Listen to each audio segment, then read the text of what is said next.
সাব্বির রহমানের জনপ্রিয়তা এতটাই প্রতিপক্ষ সিলেটের ভক্তরাও তার ছক্কায় উদযাপনে মাতোয়ারা।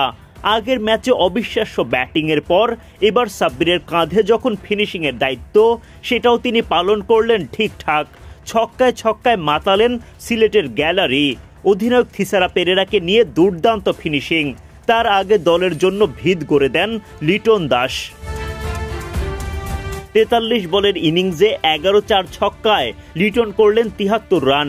১৬৯ স্ট্রাইক রেটের ব্যাটিংয়ে মুগ্ধ করলেন দলটার মালিক শাকিব খানকে। 50 করা আরেক ব্যাটার মুনিম শাহরিয়ারের সাথে ১২৯ রানের পার্টনারশিপে দলকে দেন এগিয়ে। শুক্রবার বিপিএলে দিনের দ্বিতীয় ম্যাচে মুখোমুখি হয় পয়েন্ট টেবিলের তলানির দুই দল, ঢাকা ক্যাপিটালস ও সিলেট স্ট্রাইকার্স। টস জিতে আগে ব্যাটিংয়ের সিদ্ধান্ত নেয় ঢাকা। ছক্কা দিয়ে ব্যক্তিগত রানের খাতা খোলেন তানজিদ তামিম। পরের বলে রাকিম কর্নওয়ালকে ফের ছক্কা হাঁকাতে গিয়ে উইকেট হারান তামিম। ৪ বলে ৬ রান করে বিদায় নেন তিনি। এক ম্যাচ একাদশের বাইরে থাকার পর ফেরেন লিটন দাস। ব্যাটিংয়ে আগ্রাসী রূপ ধারণ করেন তিনি। তানজিম সাকিবের করা চতুর্থ ওভারে টানা ৩ বাউন্ডারি হাঁকান লিটন। নাহিদুলের করা ষষ্ঠ ওভারে লিটনের ১ ছক্কা ১ চার ও মুনিম শাহরিয়ারের ১ বাউন্ডারিতে ঢাকা পায় ১৫ রান।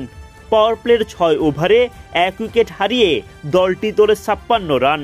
লিটন মুনিমের জুটিতে এগিয়ে যেতে থাকে শাকিব খানের দল।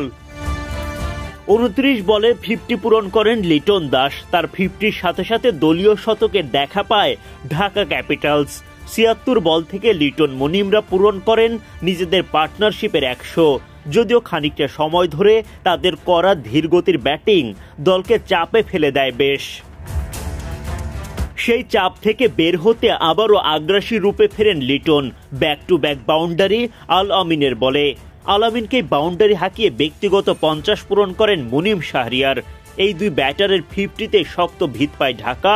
এরপর ফিনিশিংয়ে চ্যালেঞ্জিং টোটাল পায় দলটি।